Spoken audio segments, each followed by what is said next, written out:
My husband once laughed in front of his friends and called me the most hideous woman he'd ever been stuck with. I didn't hear it from him. I heard it from the woman he was secretly dating, my best friend. At least, that's who I thought she was. For months, something about Daniel had felt wrong. Late nights at the gym, messages he suddenly hid when I walked into the room, excuses that never quite made sense. Whenever I asked questions, he'd sigh like I was the problem. Hazel, you're being paranoid again. So one night, instead of arguing, I did something different. I started looking. And what I found changed everything. A dating profile, my husband's picture, a bio that said, single, looking for a real woman. That was the moment I stopped trying to fix my marriage. Instead, I called my cousin Chloe. And together, we decided Daniel was about to make the most expensive mistake of his life. From the outside, Daniel and I looked like one of those couples people envied. We lived in a bright apartment in Seattle, with big windows and a view of the water. Daniel worked in corporate sales, and I worked in marketing for a tech company. On weekends, we met friends for brunch, posted smiling photos online, and looked exactly like the kind of couple who had everything figured out. At least, that's what people thought. The truth was much quieter, and much lonelier. Daniel hadn't always been the way he was now. When we first met, he was charming in a way that made everyone instantly trust him. He knew how to make a room laugh. He remembered small details about people. He opened doors, paid for dinner, and always said the right thing at the right time. Back then, I felt lucky. Now, looking back, I realized something else. Daniel didn't change overnight. He changed slowly. So slowly that I didn't even notice when the warmth disappeared. The first sign was his tone. It started with little comments that sounded harmless if you didn't listen carefully. One evening, we were having dinner with a group of friends. Someone joked about relationship jealousy, and Daniel suddenly laughed and pointed his fork at me. Hazel gets jealous of everything, he said. If the Amazon delivery guy smiles at her, she thinks it's flirting. Everyone chuckled. I forced a smile. Later that night, after we got home, I asked him quietly, "Why would you say something like that?" Daniel shrugged while scrolling through his phone. "Relax," he said. "It was just a joke." But those jokes kept happening. Sometimes in front of friends. Sometimes in private. "You're overthinking again. You're too sensitive. You always assume the worst." Somehow, every disagreement ended the same way, with me apologizing. At first, I told myself marriage was complicated. People go through phases. Stress at work, maybe. Long hours. But then Daniel started going to the gym more often. That part didn't seem strange at first either. He'd always liked working out. Except suddenly, it wasn't just 3 times a week. It was every night. Sometimes he wouldn't come home until nearly midnight. When I asked why it took so long, he'd sigh like I had just asked the most annoying question in the world. "It's called training, Hazel. Maybe try it sometime." Then came the phone. Daniel had never been secretive with it before. Now it was always face down on the table. If a message came in, he would grab it immediately. If I walked into the room, the screen went dark. One night, I noticed him smiling at something on his phone while sitting on the couch. "What's so funny?" I asked. He locked the screen instantly. "Just a meme from work." Something about the way he said it made my stomach twist. But every time I started to question things, Daniel somehow made me doubt myself instead. "Hazel, you're imagining problems that don't exist. Why are you always trying to start drama? Maybe you should talk to someone about your anxiety." After hearing those words enough times, you start wondering if maybe he's right. Maybe I was imagining things. Maybe I was the difficult one. So I tried harder. I cooked his favorite meals. I suggested date nights. I bought tickets to a concert I knew he wanted to see. Daniel always had an excuse. "Work is crazy right now. I'm exhausted. Maybe next week." But somehow he still had energy for the gym. One night, while I was folding laundry, his phone buzzed on the kitchen counter. Just once. Normally I would have ignored it. But the screen lit up long enough for me to see the name. Lily. My best friend. I frowned, picking up the phone. Lily and I had been friends since college. She'd even been my maid of honor at our wedding. I unlocked the screen out of curiosity. But before I could read anything, Daniel suddenly walked into the kitchen. His voice was sharp. "Why are you holding my phone?" I nearly dropped it. "I just saw Lily's name pop up," I said. I thought maybe something was wrong. Daniel grabbed the phone from my hand. His expression changed instantly. Cold. "You really have trust issues," he said. I wasn't snooping. That's exactly what you were doing. He walked past me toward the bedroom. The conversation was over. And somehow, I was the one who felt guilty again. That night I lay awake staring at the ceiling while Daniel slept beside me, his breathing slow, peaceful. Like nothing was wrong. But something deep inside me kept whispering the same thought. Something isn't right.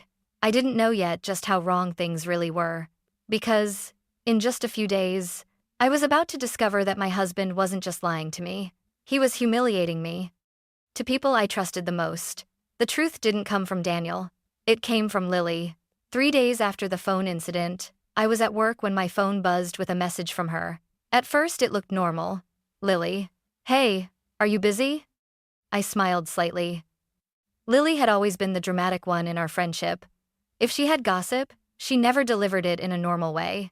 I typed back quickly. Me. Just in meetings all morning. What's up? The typing bubble appeared, then disappeared, then appeared again. Finally a message came through. Lily. Hazel, I need to show you something. A moment later, another notification popped up. An image. I tapped it without thinking, and instantly felt the world tilt under my feet. It was a screenshot, a dating profile.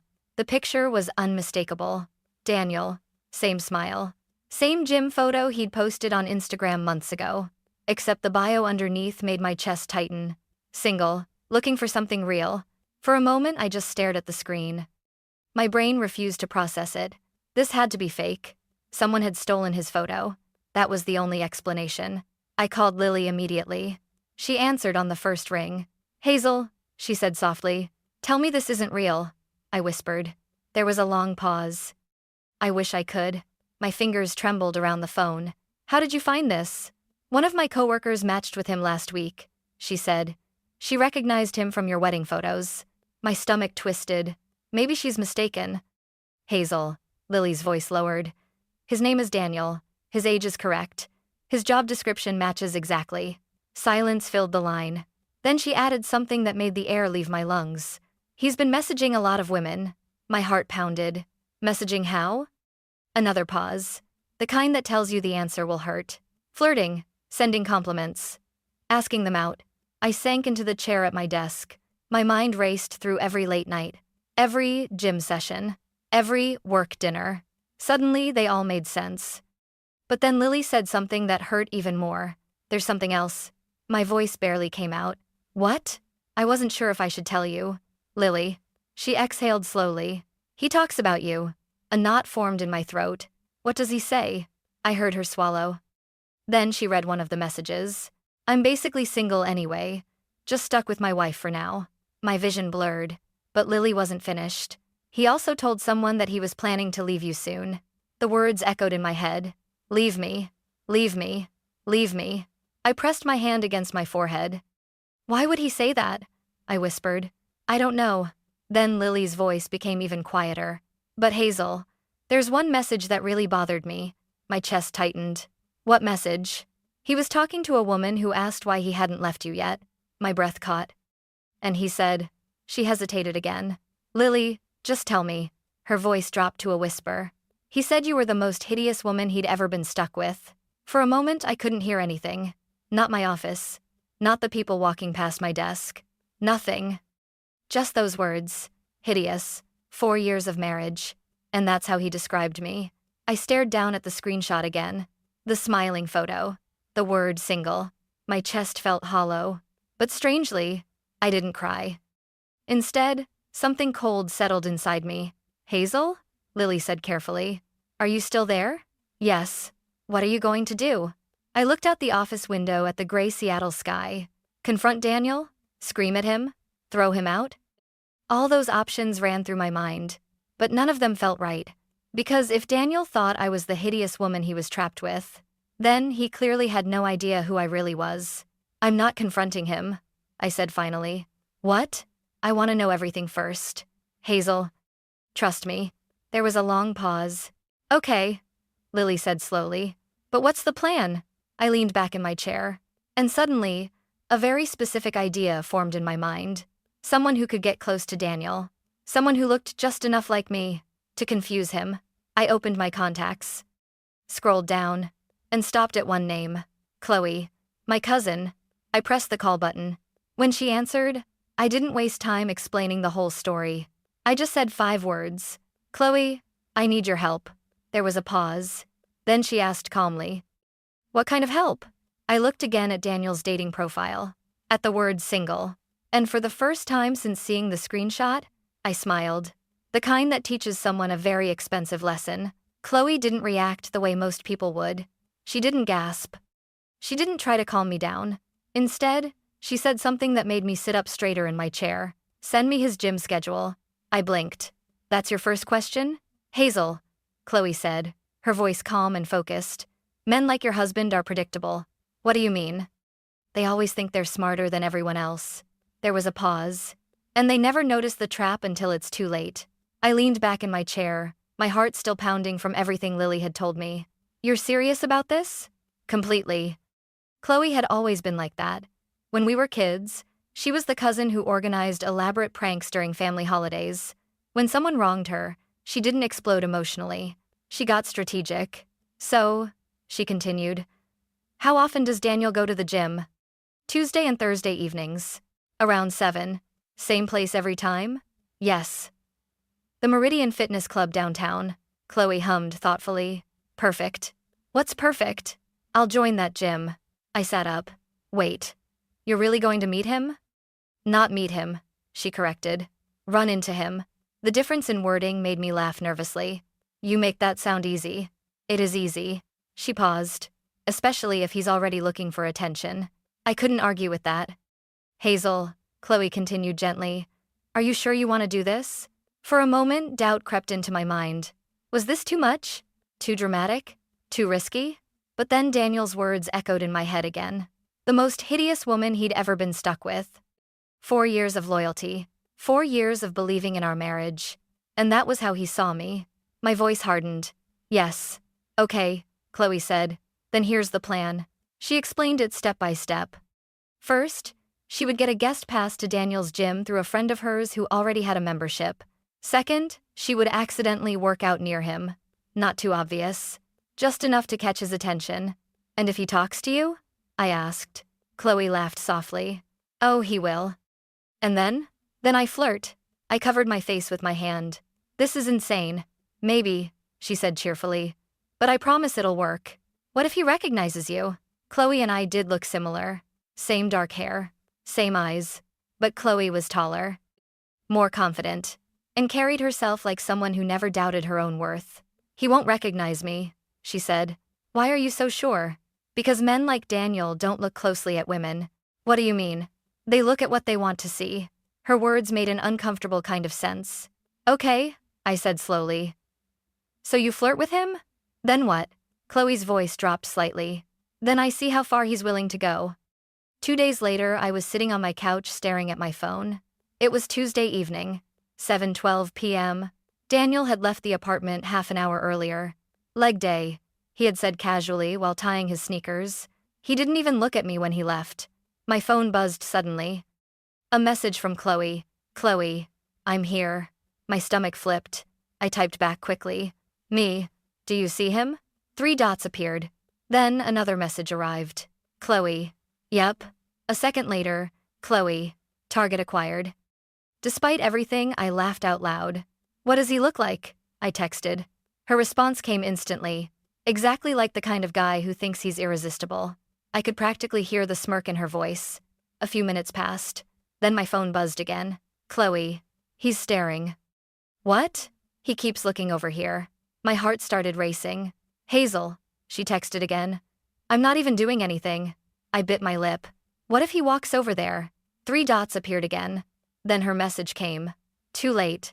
I sat up straight. What happened? A few seconds passed before my phone rang. I answered immediately. Well? I asked. Chloe burst out laughing.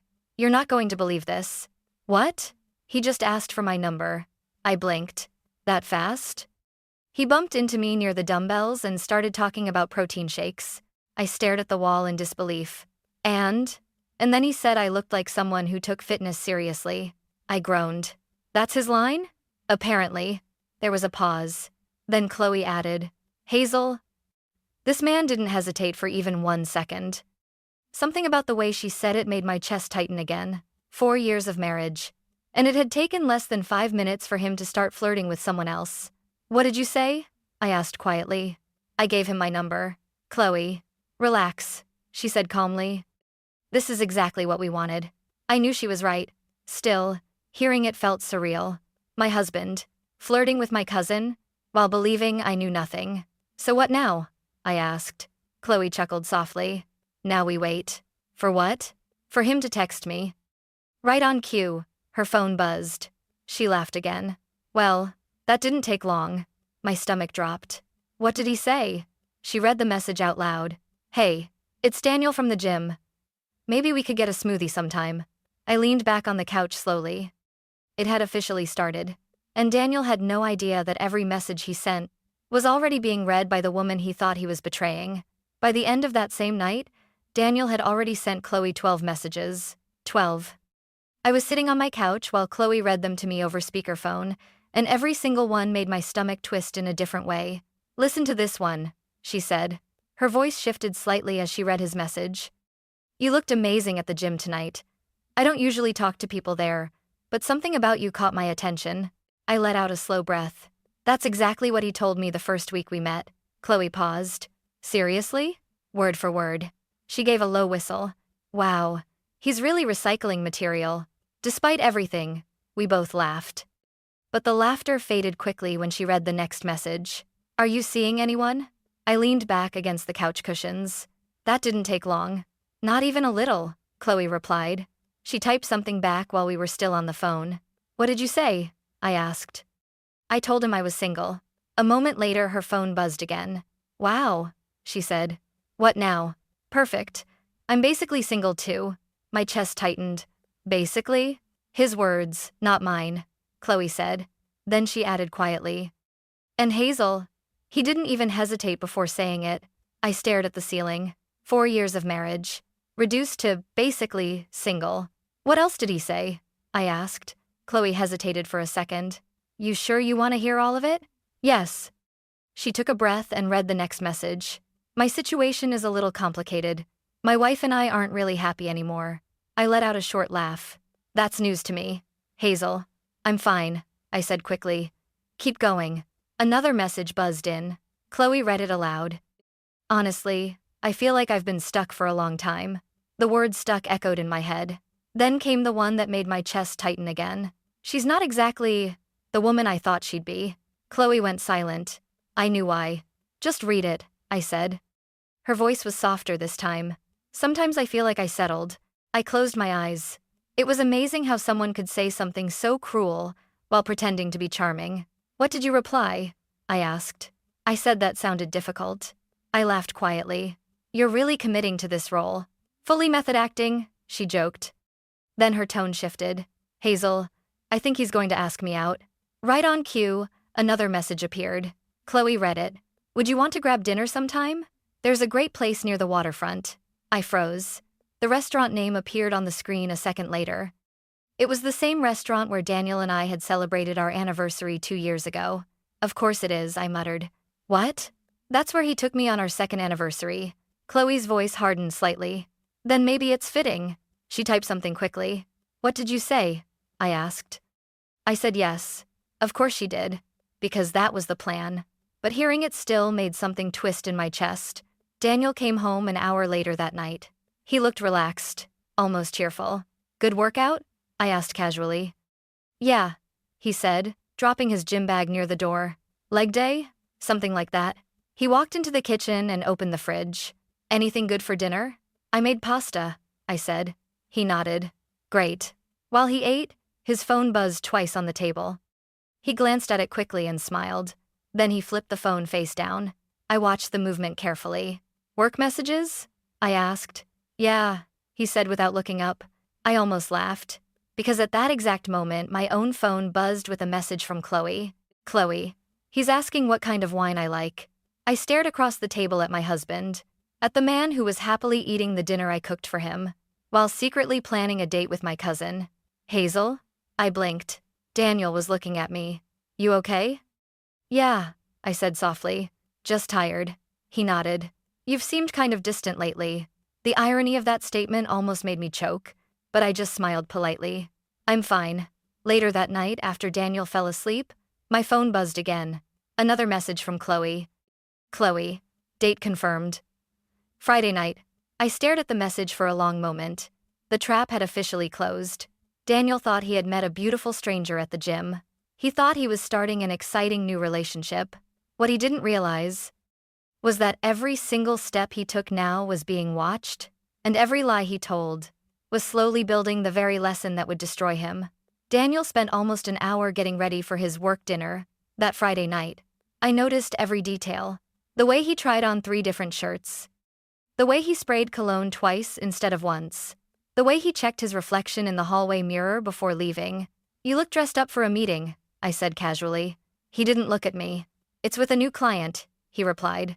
Of course it was. Everything with Daniel had suddenly become a client meeting. I leaned against the kitchen counter and folded my arms. Late night? Probably, he said while grabbing his car keys. Then he kissed my cheek quickly. The same quick, distracted kiss he'd been giving me for months. I'll text you when I'm heading home. Sure, I said. The door closed behind him. 3 seconds later, my phone buzzed. Chloe. He's here. I walked into the living room and sat down slowly. How does he look? I texted. Her reply came instantly. Like he's about to propose to someone. Despite everything, I laughed. Please tell me he's nervous. Oh, he definitely is. A few seconds later, she sent another message. He brought flowers. I stared at the screen. Flowers. Daniel hadn't brought me flowers in over a year. What kind? I asked. White roses. Of course they were. White roses had been the flowers at our wedding. I let out a slow breath and leaned back on the couch. How's the restaurant? I texted. Very expensive, she replied. Guess who insisted on ordering the most expensive wine on the menu? I didn't even need to guess. Daniel. Correct. Chloe started sending short updates throughout the night. Like a live broadcast of my husband's double life. First message. He keeps complimenting me. Second message. He asked if I travel a lot. Third message. He just said he feels like he's finally met someone who understands him. I rubbed my forehead. The script was almost identical to the one he'd used on me years ago. Then a new message appeared. Chloe had sent a photo. It was a quick mirror selfie from the restaurant bathroom. Behind her, I could see the marble sink and golden lights of the upscale place Daniel had chosen. But what caught my eye wasn't the restaurant. It was the necklace she was wearing. A simple silver necklace. One Daniel had given me 3 Christmases ago. Why are you wearing that? I texted. She replied instantly. Because he noticed it. What do you mean? He said it looked familiar. My stomach tightened. What did you say?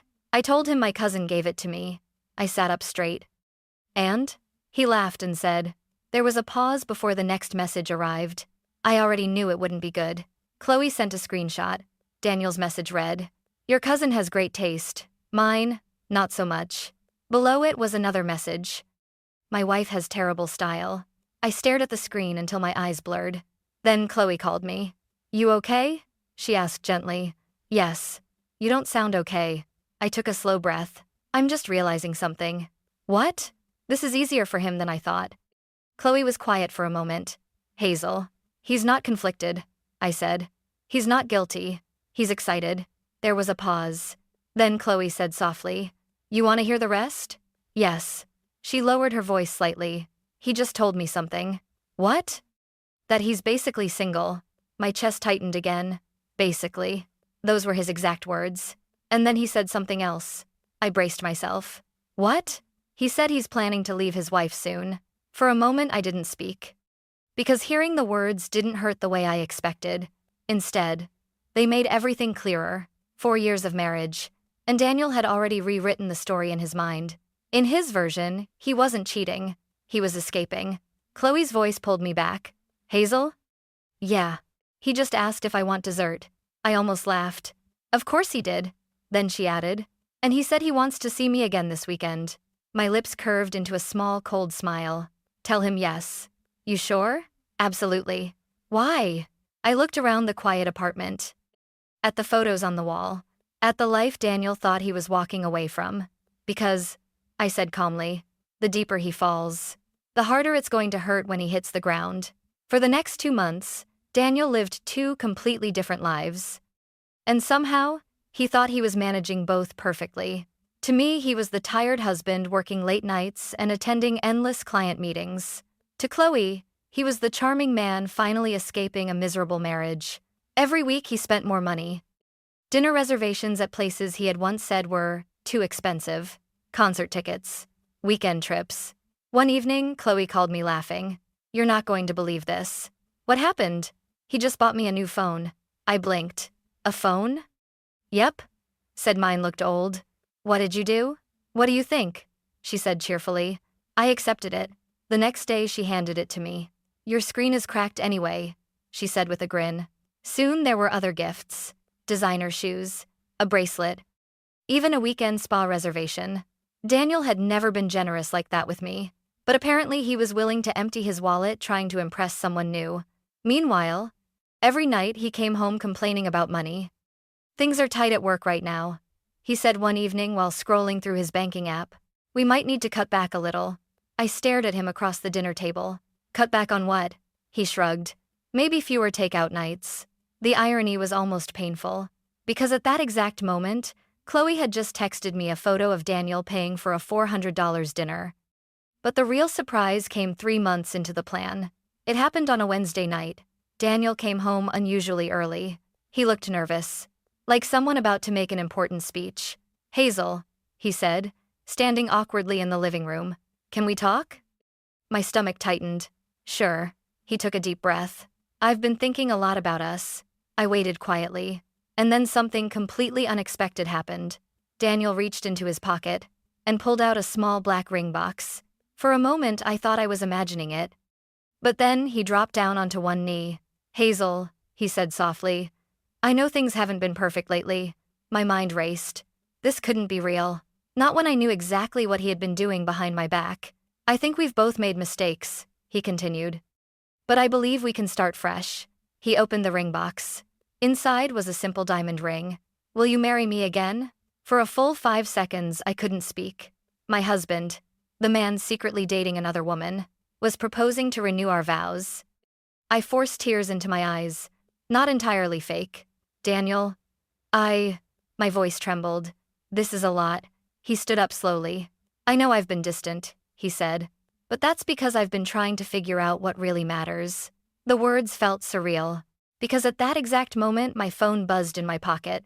A message from Chloe. I already knew what it would say. Daniel stepped closer. "So?" he asked gently.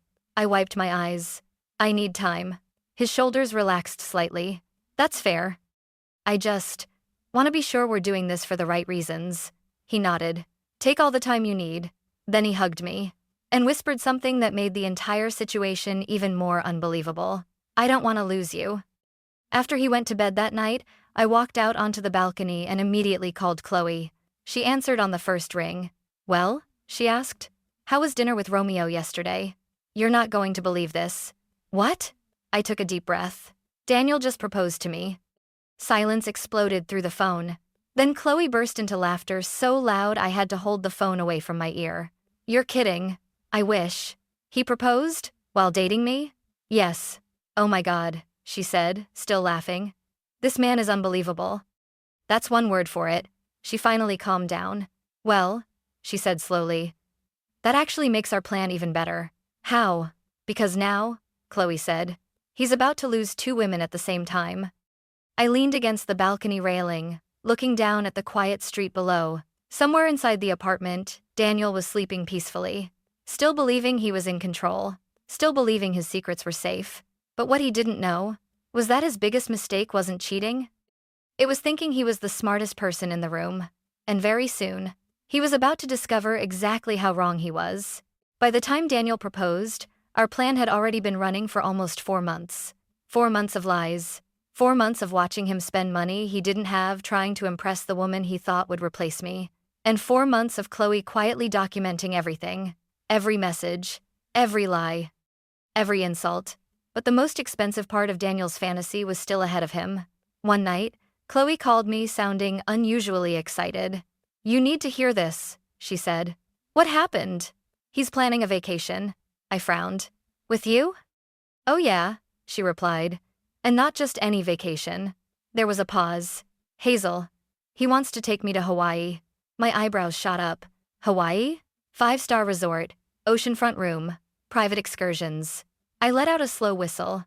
Wow. Exactly. How much is this going to cost him? From what I saw on the booking screen, she said carefully. Close to $18,000. I leaned back on the couch. Daniel had always claimed we couldn't afford trips like that. Apparently we could. Just not for his wife. So when's the trip? I asked. Next Friday morning. I nodded slowly. Perfect timing. Because that gave us just enough time to prepare the final step. The week before the trip, Daniel acted like a man walking a tightrope. He was nervous, distracted. His phone never left his hand. One evening, he sat down next to me on the couch. Hazel, he said carefully, can we talk about something? Sure. It's about money. I raised an eyebrow. What about it? He sighed dramatically. Work has been unpredictable lately. Oh?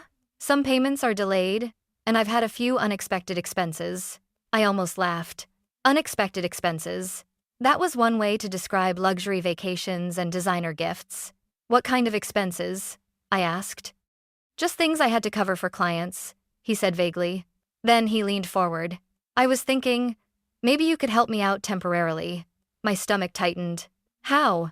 Well, he said cautiously, maybe you could take out a small loan. A loan? Just until my bonus comes in. I stared at him. This man had spent thousands of dollars chasing another woman, and now he wanted me to go into debt for him.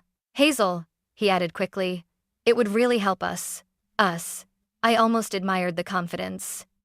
I folded my hands in my lap. I'll think about it. His shoulders relaxed immediately. Thank you. Later that night, I texted Chloe. Me. He just asked me to take out a loan.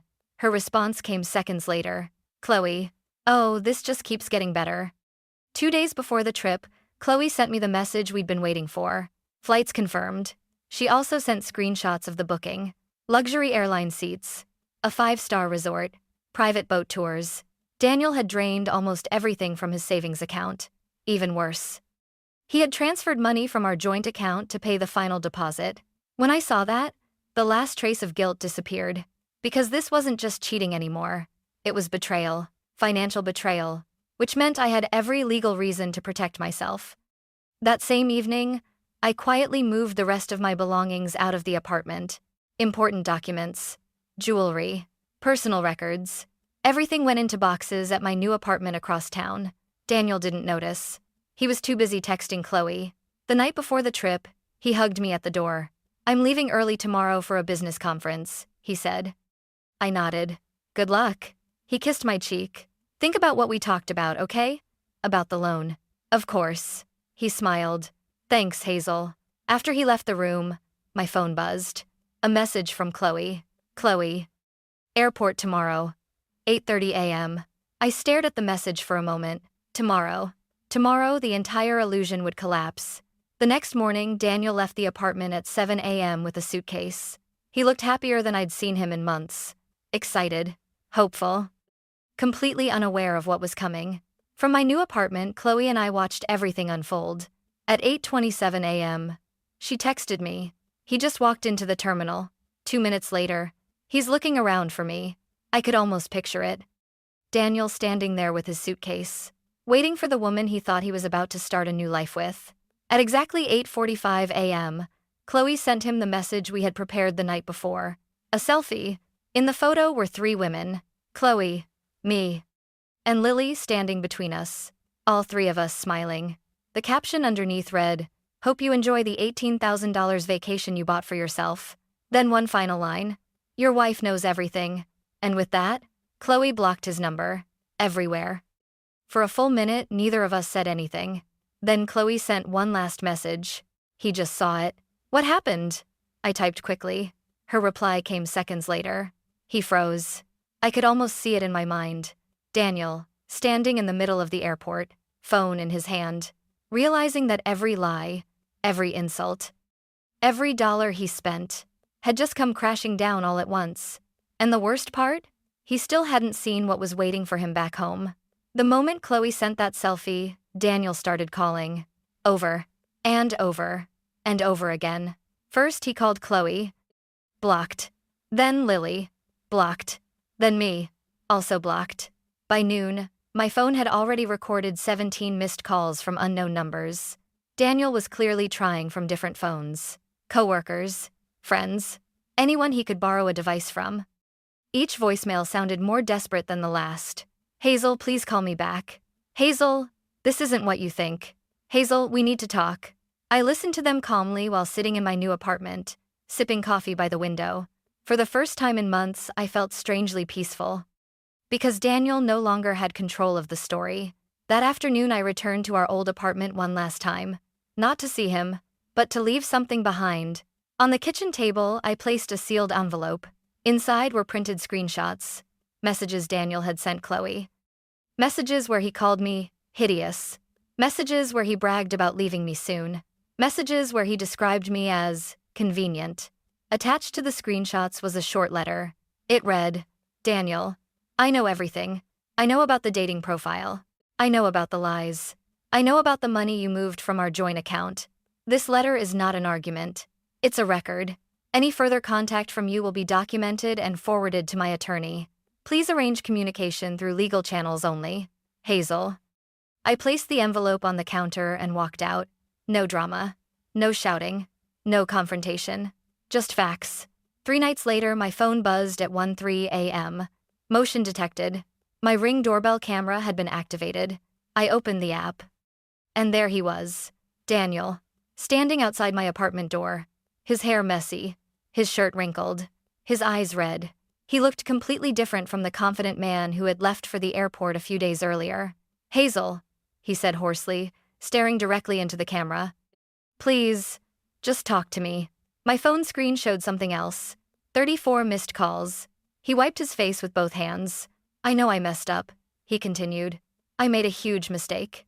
Behind him, the hallway lights flickered slightly. For a moment, he just stood there. Then he leaned closer to the camera. I'll fix everything, he said. I swear. I watched silently from my couch, wrapped in a blanket, a bowl of popcorn sitting on the coffee table. For the first time since our marriage began to fall apart, I felt absolutely calm. Because Daniel finally understood something he had never believed before. Actions have consequences. He stood there for another minute, waiting for the door to open, waiting for forgiveness. Instead, I did 2 things. First, I forwarded the doorbell footage to building security. Second, I sent the clip to Chloe with one message. Guess who's outside my door? Her reply came instantly. Karma arrived early. 10 minutes later, the security guard escorted Daniel out of the building. He didn't even argue. He just looked exhausted, defeated, and very, very alone. In the weeks that followed, I learned a few things about what happened next. Daniel had to cancel the Hawaii trip. The flights were non-refundable. The hotel was non-refundable. Almost $18,000 gone overnight. His credit cards were nearly maxed out. His savings account was empty. And once the financial transfers from our joint account were reviewed, things became even more complicated for him legally. As for me, life slowly became quiet again. Peaceful. I focused on work. Spent time with Chloe. Reconnected with friends I hadn't seen in years. One evening, months later, Chloe asked me something while we were having dinner. Do you regret it? What? The whole plan. I thought about it for a moment. No, I said finally. Why not? Because revenge wasn't actually the point. The point was clarity. Daniel had spent years making me believe I wasn't enough. Not attractive enough. Not exciting enough. Not interesting enough. But in the end, the only thing he proved was who he really was. And sometimes the best ending to a painful chapter isn't watching someone else fall. It's realizing you're finally free to walk away and build a better life without them.